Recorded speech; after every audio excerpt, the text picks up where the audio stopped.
There is a moment right before you react to someone who has hurt you where you are holding something in your hands. You don't see it, but it's there. It's the insult they just threw at you, the guilt trip, the cold silence, the comment made just to see if it would land. In that split second before you say anything back, before your chest tightens and your voice sharpens, you are being handed something, and you have a choice most people never realize they have. You can take it, or you can simply not. Most of us have never been taught that this choice exists. We think the only two options are to fight back or to swallow the pain and carry it quietly for years. But there is a third way, older than both of those and far more powerful than either. It comes from a story that is over 2,000 years old, and once you understand it, you will never look at a toxic person the same way again.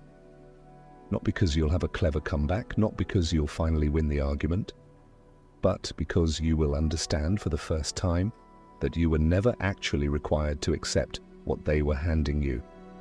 Stay with me. By the end of this, you won't need to defend yourself from toxic people anymore. You'll simply stop being a place where their poison can land. Long ago, there lived a spiritual teacher known throughout his region for his calm, a stillness so complete that people traveled great distances just to sit near him, hoping some of it might rub off on them. One day, a man arrived at his gathering in a fury. This man had heard of the teacher's growing following and felt threatened by it, jealous of the peace this teacher seemed to have found so effortlessly, while he himself remained restless and bitter. So he came not to learn, but to destroy. He stood before the teacher and unleashed every insult he could think of. He called him a fraud, a liar, a man who had tricked simple people into worshipping him. He mocked his followers, he mocked his teachings, he spat words meant to wound, one after another, waiting for the moment the teacher would finally break, shout back, defend himself, prove he was just as flawed and reactive as everyone else. But the teacher said nothing. He simply sat, calm as still water, and let the man finish. When the tirade ended, breathless, the man stood waiting for a reaction that never came. Finally, the teacher spoke, gently, without a trace of anger. "Tell me something," he said. "If you prepare a gift for someone and you travel to their home to give it to them, but they choose not to accept it, tell me, who does that gift belong to?" The man, confused, answered, "Well, it would still belong to me. I would simply have to carry it back home." The teacher nodded. "Then I am sorry to tell you, I do not accept the gift you have offered me today. Your anger, your insults, your bitterness, they are still yours. You will have to carry them back home with you, exactly as you brought them." The man stood in silence. His anger, so sharp only moments before, had nowhere left to go. It had been aimed at a target that simply wasn't there to catch it. And so, like an arrow shot at empty air, it fell back to where it came from, into his own hands, his own chest, his own exhausted heart. He left that day changed. Not because the teacher had defeated him, but because the teacher had done something far rarer. He had refused to become the place where that man's suffering could set up residence. That story has survived for over 2,000 years for a reason, because in it is hidden the single most powerful tool for dealing with toxic people that has ever existed. Not a comeback, not a boundary you have to enforce with willpower every single day, something quieter and far more permanent. It is this: toxic behavior can only affect you if you accept it as yours. And today, I'm going to show you exactly how to stop accepting it through 3 shifts in how you carry yourself, drawn from this same well of old wisdom. Do these consistently and you won't need to fight toxic people anymore. You'll simply become someone their poison can no longer reach. Shift 1. Learn to let the gift pass through your hands. Here's something almost no one tells you about toxic people. They are not actually trying to communicate with you. Not really. What they are trying to do is transfer something, a feeling they cannot hold anymore. their shame, their insecurity, their unprocessed anger at a life that didn't turn out the way they wanted. They cannot put that feeling down on their own. So, consciously or not, they look for someone to hand it to. And the tragedy is, most of us were raised to be excellent at catching what other people throw. We take the criticism and turn it into 3 sleepless nights. We take the guilt trip and reorganize our entire week around it. We take the cold silence and spend the whole day quietly performing an apology tour for something we may not have even done wrong. We catch every time. And then we wonder why we're exhausted. The first shift is learning the art the old teacher demonstrated so perfectly. You can witness what someone is handing you without ever taking it into your hands. This isn't coldness, it isn't pretending you didn't hear them, or building an icy wall around your heart. It is something much more precise. It is recognizing in real time the difference between what happened and what you choose to carry. Here is how to actually practice this. The next time someone says something cutting to you, a jab from a coworker, a guilt-laced comment from a family member, a friend who somehow always manages to make their bad mood your emergency, pause, even silently, even just in your own mind, and ask yourself this single question. Is this actually mine to hold?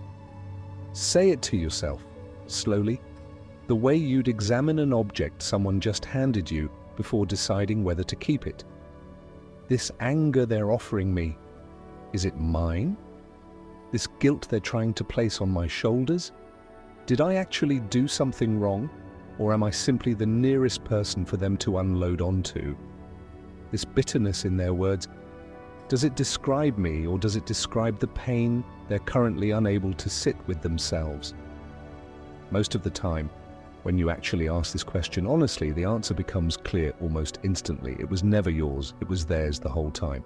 You were just standing close enough to be handed it. This is why the Buddhist tradition speaks so often about the mind of a mountain. A mountain does not become a different mountain because a storm passes over it. The wind howls, the rain falls sideways, lightning splits the sky. And when the storm finally moves on, the mountain is exactly where it always was. Not because the mountain fought the storm, but because the mountain never confused the storm's noise for its own foundation. You are allowed to be the mountain, even when someone is doing everything they can to make you the storm. This does not mean you never feel anything. You will still feel the sting of unkind words. That's human, and pretending otherwise isn't peace, it's suppression. But there's a difference between feeling a moment of hurt pass through you and becoming the story that hurt is trying to tell about who you are. Let it pass through your hands like water. Notice it, feel its temperature, and then let it continue moving instead of closing your fist around it and calling it yours to keep. Shift 2. Silence is not weakness, it is the closed door. Now here's where most people misunderstand this teaching, and I want to correct it clearly because getting this wrong can actually cause more suffering, not less. Some people here don't accept the gift and think it means staying silent forever, tolerating anything, never setting a boundary, becoming a doormat dressed up in spiritual language. That is not what this teaching means. In fact, it's almost the opposite. Not reacting to a toxic person is not the same as continuing to let them stand close enough to keep handing you things. The old teachers understood something that gets lost in modern advice about not letting people get to you. They understood that peace is not about pretending you don't have a door. Peace is about knowing exactly when and how to close it, calmly, without slamming it, without needing the other person's permission or approval to do so. Here is the second shift. Your silence is not surrender. Your distance is not cruelty. Both are simply the closing of a door that was never required to stay open. Toxic people, more often than not, are deeply unsettled by someone who no longer reacts the way they expect, because their entire pattern depends on a response. Your anger feeds their sense of power, your explanations feed their sense of control, your hurt feelings feed their belief that they still matter enough to affect you. When you stop supplying any of that, something remarkable happens. They usually don't stop trying immediately. In fact, often they escalate first, trying old tactics twice as hard, testing whether the door has really closed or if you're only pretending. This is the moment most people give up the practice, mistaking the escalation for proof it isn't working. It is actually proof of the opposite. It means the door is closing and they can feel it. So here is how to practice this shift concretely. When you feel the pull to explain yourself to someone who has shown you again and again that explanations only become new ammunition. Pause. You do not owe every person access to your reasoning. You do not owe every person a defense of your character. Some conversations were never actually invitations to understand you. They were invitations to keep the door open a little longer. Say this to yourself quietly as a kind of internal boundary that not spoken aloud to them but held firmly within you. I do not need to win this. I do not need them to understand. I am allowed to simply stop offering them access to my peace. This might look like fewer words in the conversation. It might look like a shorter phone call. It might look like simply not picking up the phone at all some days. None of that requires anger. None of it requires a dramatic confrontation or a speech about everything they've ever done wrong. The mountain doesn't hold a press conference before it stops moving for the storm. It simply stops moving. That quiet, unexplained steadiness is often more powerful than any argument you could ever win. Because you cannot argue with someone who has stopped needing to be understood by you. There's nothing left to grab onto. Shift 3. Protect your peace. The way you'd protect a flame, there is a third and final shift. And it is perhaps the most important one, because without it, the first two will eventually wear you down. Many people learn to stop reacting to toxic behavior and to close the door on people who keep trying to hand them pain. But they forget to do anything with the space that opens up afterward. And an empty space, left unattended, has a way of filling itself back up with worry, replaying the encounter, rehearsing arguments that already ended. The old teachings speak often about tending your inner peace the way a temple keeper tends a flame, not as something that simply exists on its own once lit, but as something that requires ongoing, gentle attention. A flame left in open wind, however strong when first lit, will eventually go out, not because the flame was weak, but because no one cupped their hands around it when the wind picked up. Here is the third shift. After you release what was never yours to carry, you must actively refill that space with something of your own choosing, not leave it open for the next thing to rush in. This is where most people stop too early. They successfully don't react to the toxic comment. They successfully close the door, and then they spend the rest of the day replaying it anyway, silently arguing with someone who isn't even in the room anymore, giving the moment far more of their remaining hours than it was ever handed to them for. So, build a small ritual, something you return to right after any encounter with someone who tries to drain your peace. It doesn't need to be elaborate. It can be as simple as this. Find 1 minute of stillness, place your hand over your chest, feel your own heartbeat, and say quietly, "That interaction is over. I am not required to keep living inside it. My peace does not need their permission to return." Then deliberately do something that belongs entirely to you. Take 3 slow breaths, step outside for a moment, drink something warm, listen to a few seconds of silence before you let the next thing in. This isn't about pretending the moment didn't happen. It's about refusing to let it be the last thing you carry into the rest of your day. Over time, this becomes less of a ritual you have to remember and more of a way of simply being. The mountain doesn't have to remind itself to stay still during a storm. Eventually, stillness just becomes what it is. That is what it means to become someone toxic.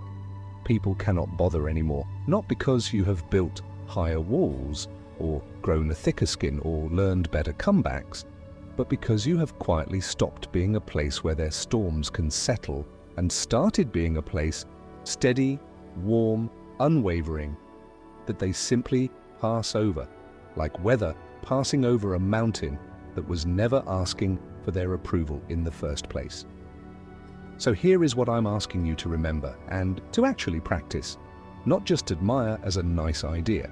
Shift 1. Before you react, ask, is this actually mine to hold? Let what isn't yours pass through your hands like water, instead of closing your fist around it. Shift 2. Your silence is not weakness, and your distance is not cruelty. You are allowed to close the door quietly, without a speech, without needing anyone's permission to stop offering access to your peace. Shift 3. After any encounter, actively refill the space it leaves behind. Don't leave it open for the next worry to move in. Tend your peace the way you'd cup your hands around a flame in the wind. None of this will make toxic people disappear from your life overnight. Some of them will still try. Some may even try harder for a while, testing whether you really mean it this time. Let them. The teacher under the tree didn't need the angry man to leave immediately either. He simply stopped being a place where the man's anger could land, and eventually on its own, the man had nowhere left to put it but down. You were never responsible for carrying what someone else couldn't hold. You are only responsible for what you choose to pick up. So the next time someone hands you their anger, their guilt, their bitterness dressed up as concern, pause. Look at what's being offered, and remember, gently but firmly, that you are always allowed to simply not accept it. If this reached you at the right moment, sit with it for a few minutes before you move on to whatever's next. And if you'd like more of these quiet teachings, old wisdom for the noise we all carry now, stay a little longer. There's more here waiting for you.